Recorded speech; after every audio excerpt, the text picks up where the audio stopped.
Good morning, everyone. Thank you for joining us today. It is Monday, October 17th, and we are so grateful that you have taken time out of your Monday to be here with us today. My name is Rebecca Brown. I am the ESSER Program Manager here at OPI, and with me, I have Mindy Askelson. She is our eGrants designer. She is the expert in everything eGrants. And we're here to talk to you today about eGrants error messages. As we've been working with you folks, clerks, superintendents, representatives from the schools, we recognize that there have been some error messages that you run into and you see an error message and you go, I don't know how to deal with this.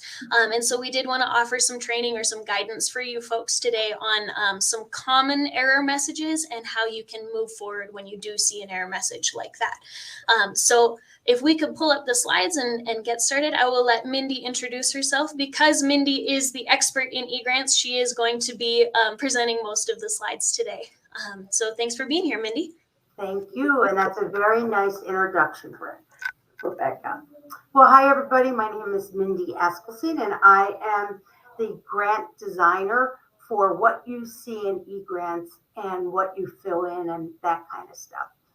I want to thank you all for being here today, and the reason is we need to make sure that program managers, superintendents, and clerks are able to get as much done as they can without having to stop, send a message, wait for somebody to return, that kind of stuff.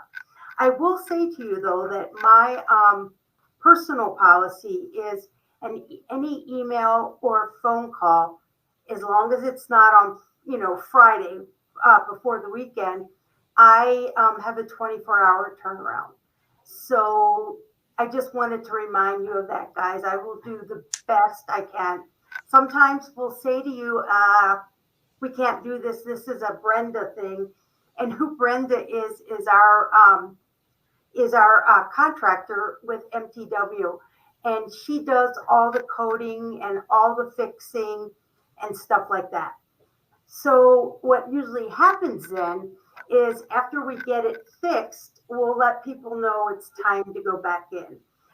Some of you ran into that error message last week about cash request and the evaluation report, and it was on for several days, but we finally got it fixed. So if I hear me say, we're going to send that to Brenda, that's kind of means that it might take a day or so. Next slide, please. Okay, so with these speakers today, you'll see I'm up at the top as a designer. I want you to notice my number, 4440768, and that's a way you can reach me directly. Next slide, please. Okay, what we're going to do is go over some of the error messages, give you some solutions, and then I will take questions about whatever I'm coming up with. Rebecca, do we want to do it between slides or wait till the end?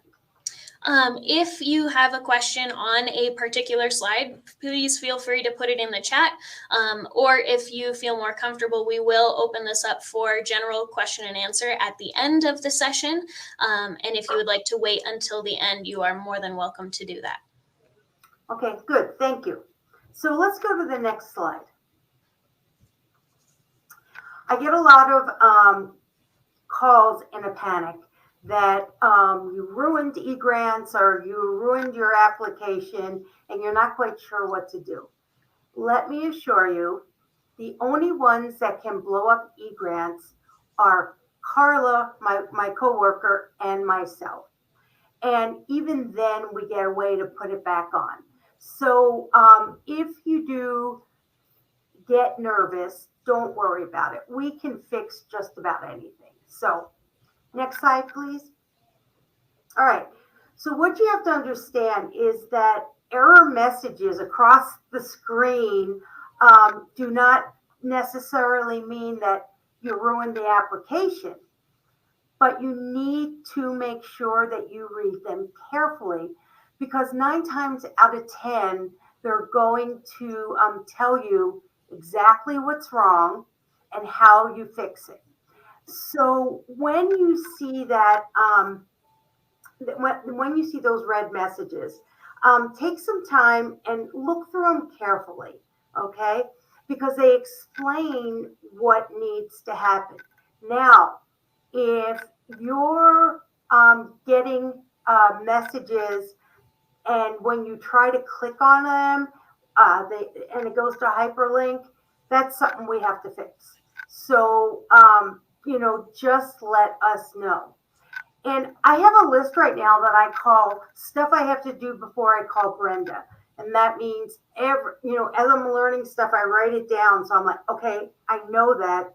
I have to try that before I call Brenda. And there's several of you that I've worked with that I've sent a list of things to try first. And you're like, I know. But I don't know. So that's kind of why I do it. There's something right now, Chrome and Microsoft Edge are the best way to get into eGrants. They have most of it's the software or platform that works best with our system. The other thing is, oftentimes, it's your browsing history that you need to clear, or your pop-ups. And we're going to talk a little bit about that right now. Next slide. Okay, so I'm going to give you several clues about how you know you have pop-up blockers on and how to fix it. Ray has pinned 2 hyperlinks that will help you figure out if you need to change your pop-up block. That's where you'll go and do it. So when you go into a grant and it either has been returned or something needs to be fixed, click on the review summary. Okay, what you should be seeing is this page. Well, it won't say idea, but this page coming up, and in it will tell you exactly what you need to fix. And in reality, they give you the object code, they give you the use of funds, they refer back to your grant application itself. So it's a very helpful thing. Next slide, please. Okay, so what is happening too is, we are out of order here. Uh-oh. Oh, okay, so that's right. So what will happen is when you click on that view summary, and it takes you back to your beginning of the application where you have all the tabs still up there, that means that your pop-up blockers are on. And it will also not let you view the review comments. So you have to make sure the pop-up blockers are turned off. Now, some schools have very thick firewalls, and it's very important they don't let you use the pop-ups. So if something like that happens, explain to them or have them call me, and I'll explain to them what we're looking for, and they may be able to do something else. So next slide, please.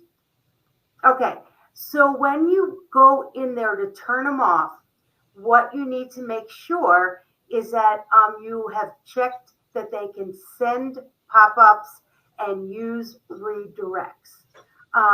Because sometimes if you have these off, the links don't work all the time. So that's another reason we like you to do it. Below are directions to turn off pop-up blockers.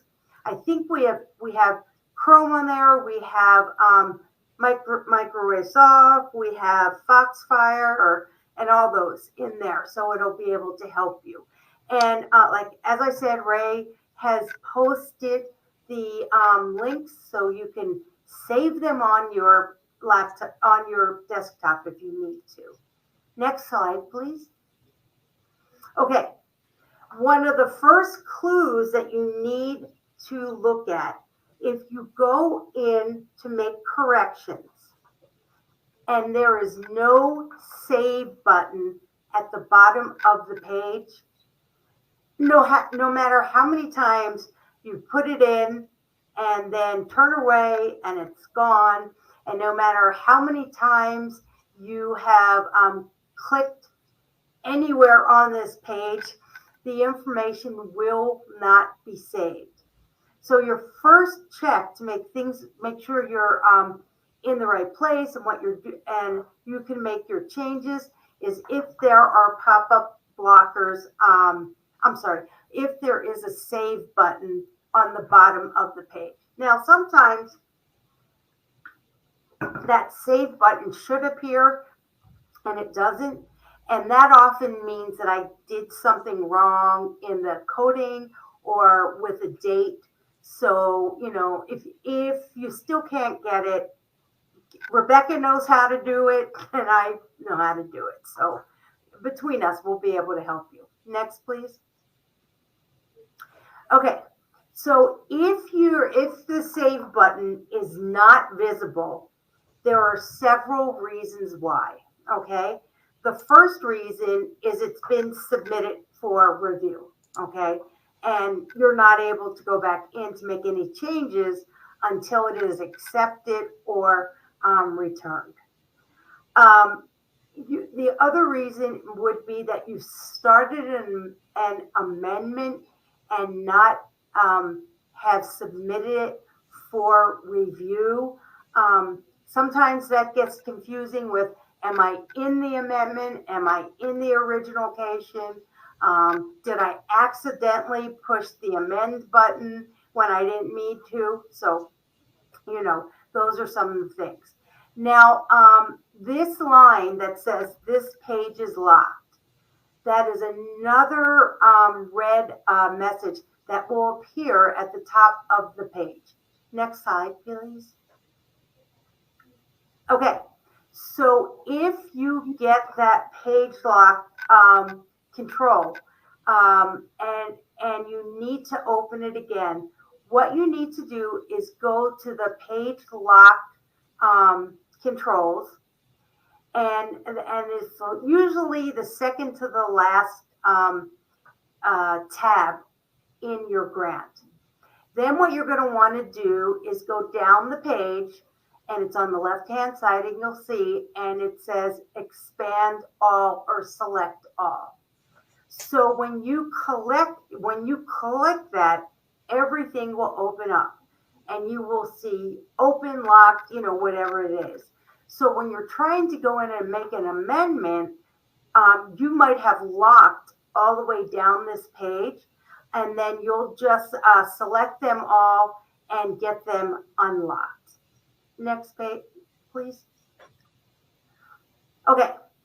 Now, if you're in a consolidated grant, and many of you use them all the time with ESEA and IDEA, some of those grants.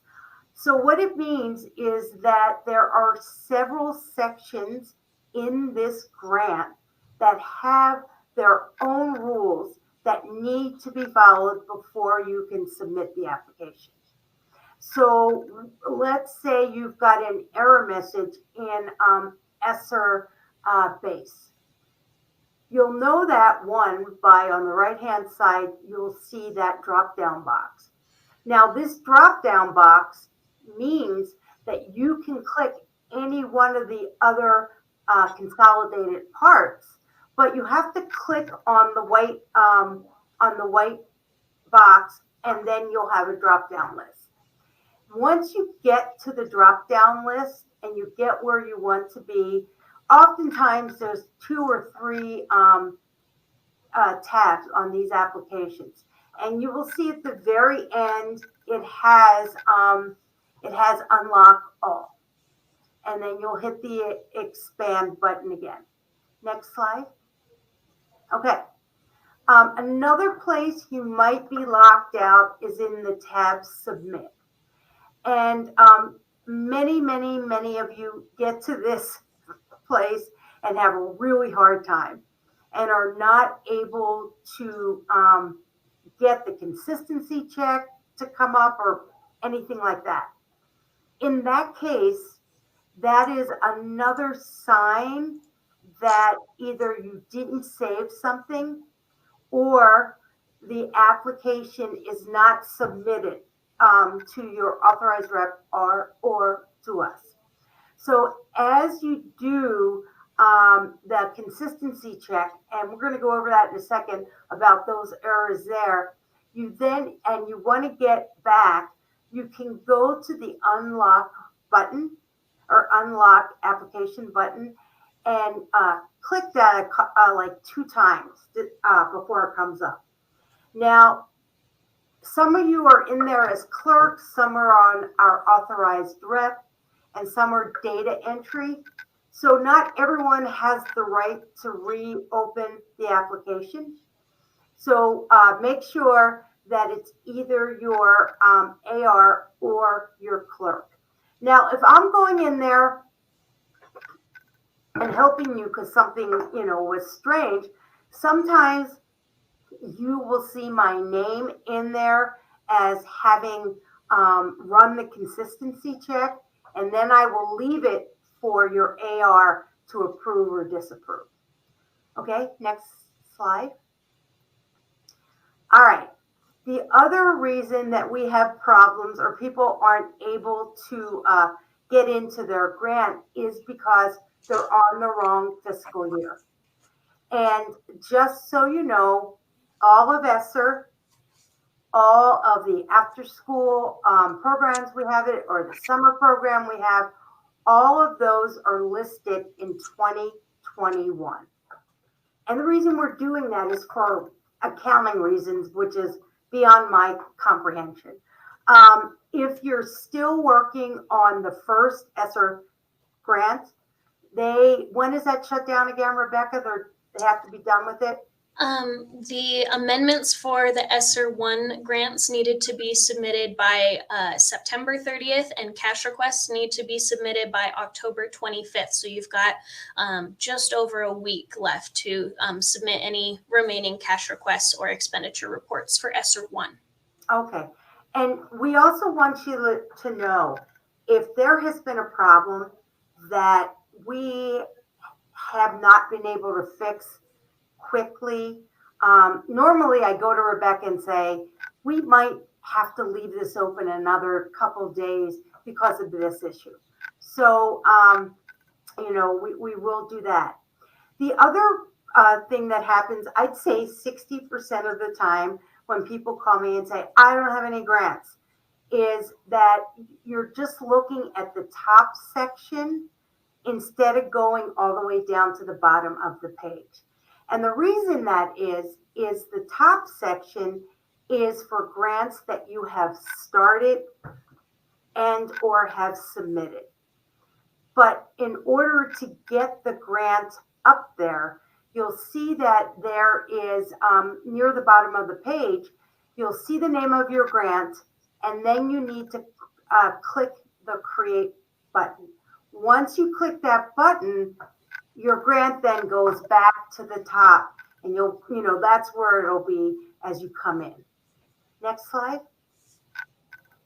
Okay, the other thing that we need to have you look up or realize is that the budget detail page is not always on the front tab.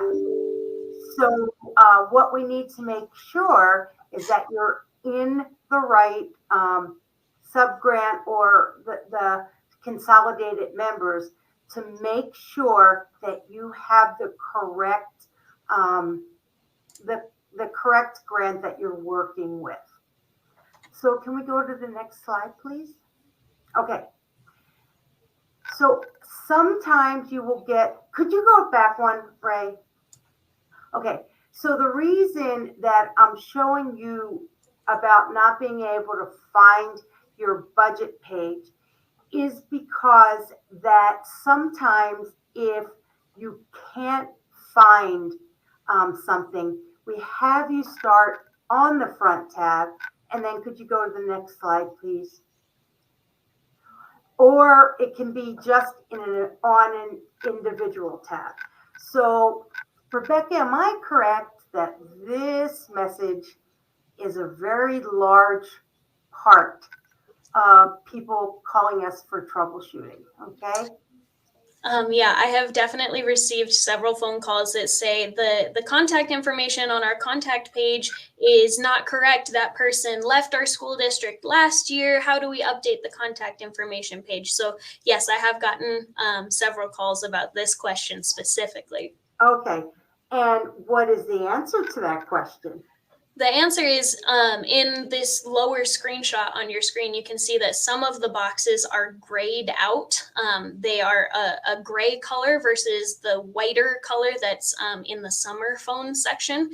And those gray boxes, those are automatically filled in from our OPI contacts database. And when you submit a grant, those contacts, they get locked in with whatever the contact was when the grant was submitted. So for example, the ESSER 1 grants, those were submitted way back in 2020. And it's been 2 years and your school district may have experienced some transition, but it still shows the original contacts from when that grant was submitted. So if you see those grayed out boxes have the outdated or incorrect contact information, that doesn't necessarily mean that you have to fix it. That just means that is who was the contact when the grant originally got submitted. You get an A for that one.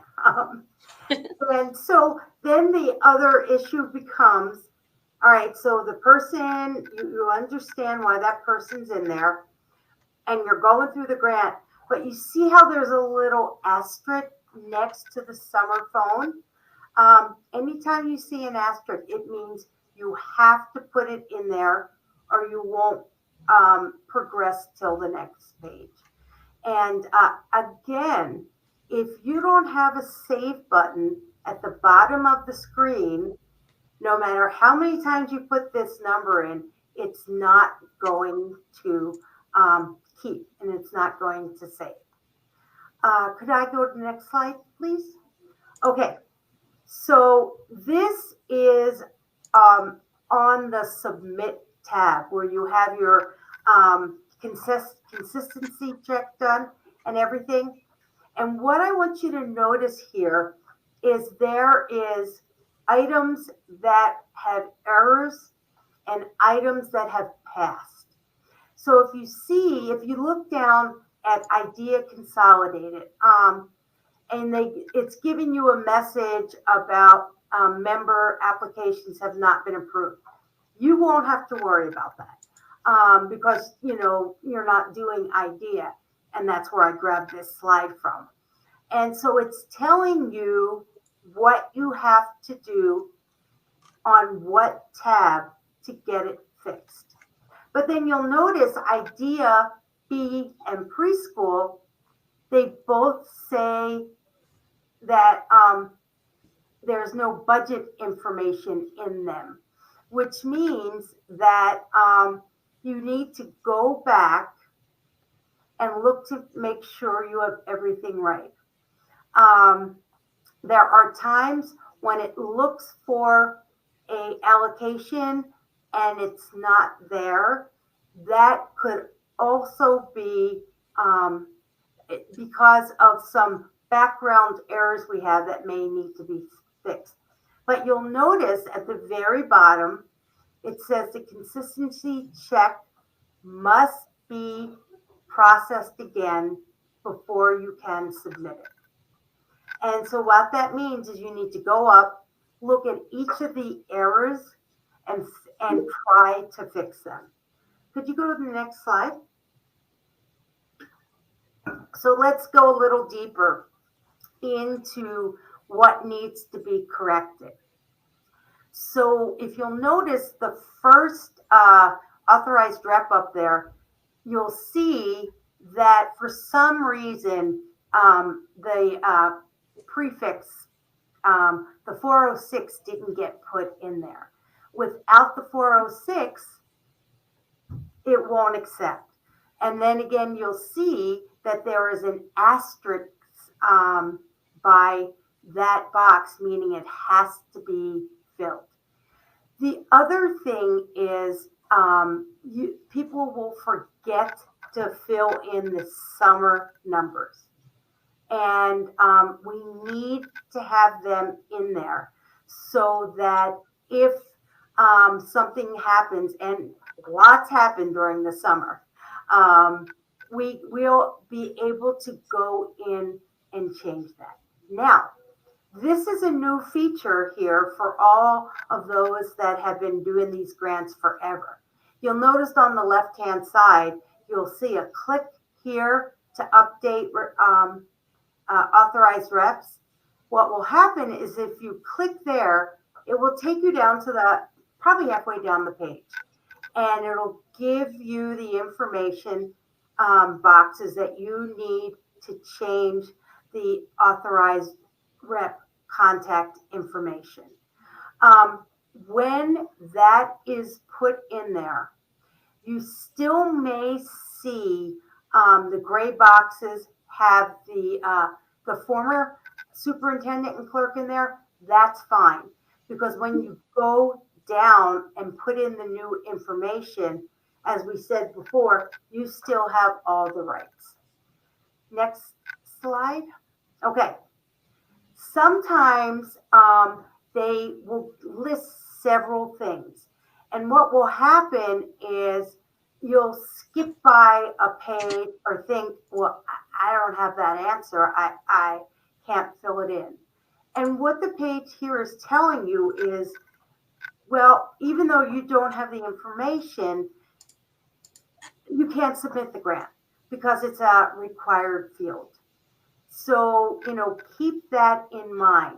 And remember, these grants are designed specifically for each grant itself. And each grant has its own information that has to be there before you can save on, some that don't. So also I want you to notice, could you make that slide a little bigger, please? On the left-hand side, the larger box that says student learning, please read carefully the maximum characters allowed, because that will tell you how much you can put in the screen. When we say characters, we also mean punctuation and spaces. So be careful with this. One of the things I always suggest is write it out on Notepad or on Word and then dump it in there. Because in Word you have a character count, and you can use that to help you figure out what to write. Next, please. Another one is have not been saved due to the following errors. And I fixed 3 of these this morning. And what it does is it's telling you that the check box under one of the assurances is not completed. And sometimes what happens there, if you go in and do an amendment, sometimes it'll drop one of the assurances, and you'll need to go back and recheck the box. Next, please. Okay, now, again, if you do not have a save button, no matter how many times you click that checkbox there, it's not going to save for you. Next, please. Now, the other issue that we get a lot of questions about is the budget breakdown and why is it not saving? So one of the things that you need to do is our grant is not designed to do any cents on it. You can only put in whole dollar amounts. So you see right there in the middle of the screen, you say the total must equal the allotment. Well, if you go on the right-hand side of your screen and look at the first checked box, you will see that you did not spend all the money that was allocated. And then the next screen will tell you, well, this is how much you need to do. If you get down to the bottom of the screen and it says allocation remaining, that means you still have that money that needs to be budgeted. And if you ever get lost and you're not sure, whether you have this done right, if you click the calculate totals, it will do it for you automatically instead of having to add and subtract. Then again, you need to save the page. Next, please. Yeah.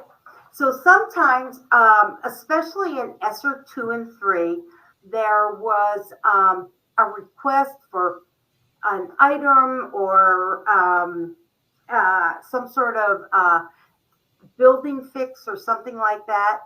So then when you do the grant, you remember you do that report that tells them that you're going to be asking for this budgeted amount.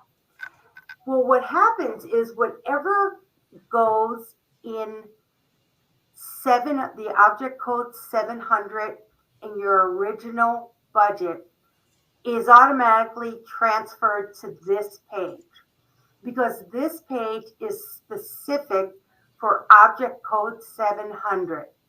So that as you're getting your materials together, we understand how much it's going to cost. So if you'll see on the right-hand side there, I have 35,888 in there. And the full amount is 144. And so even if you go down and hit save page, again, it's not going to go until you make sure that the total cost of all the items matches what is in the object code budget. Next slide. Okay. So once again, as you start, if you're working in a consolidated application, and when you go to do your consistency check, this might be the what comes up for you, and it tells you that ESSER Consolidated, that's your top page that has all the addresses and phone numbers and who to contact. And as we looked before, some other questions that are in that top part. And then if you go to ESSER Base, or you've gone to one of your sections in there, you'll need to go back and make that correction within that subgrant. I don't mean to keep confusing you with the words, but we bounce back between member program and whether you have finished up all the money that you're using. And then if we call it a subgrant, which is not really right, but I got into the habit of calling it that, that's also means that you have to go and make those changes. Now, sometimes you will have to open or unlock the upper layer, the ESSER Consolidated piece, and then go down to your subgrant and fix that there. Next, please. Okay. One of the hardest parts of the grant, you'd think it would be writing it, but it's not. It's making sure that you can submit your cash request. So the same thing goes there, that your cash request has to have no decimal point in it, Now, you'll see the error message that says has the dollar sign and before the amount. That's just for proper English. But when you get in there again, do not use that number sign or total sign in there. Now, the other thing that gets people confused is the amount of money allowed to be spent in each object code. We allow you a 50% leeway of either less or more. Okay. And the way that you can figure it out is I just pulled some numbers. And if you have object code 400 and it has said to you that you've only budgeted 14,000, but what it really is saying is we are taking that 14,000, we're going to multiply that by 50%, which gives us an extra 7,000. Okay, so you've combined the original total and the 50% leeway. But even if you're still getting an error message, which is very possible, you'll see that we have requested $30,000, but there is only 21,000. Sometimes what will happen too is you'll make a request out of that 400 and forget you made it, which is very, very common. I had to walk down to Rebecca's office 3 times today because by the time I got down there, I forgot what I was going to ask her. So, make sure you understand how the object code counts is and that you are within your frame and you haven't spent the money prior to that. Next slide. Okay. Now, in this one, that the $21,000, right? It is a cash request for the $30,000, and you'll see on if you go all the way to the right hand of the screen, you'll see where we put the amount with no commas and no dollar signs.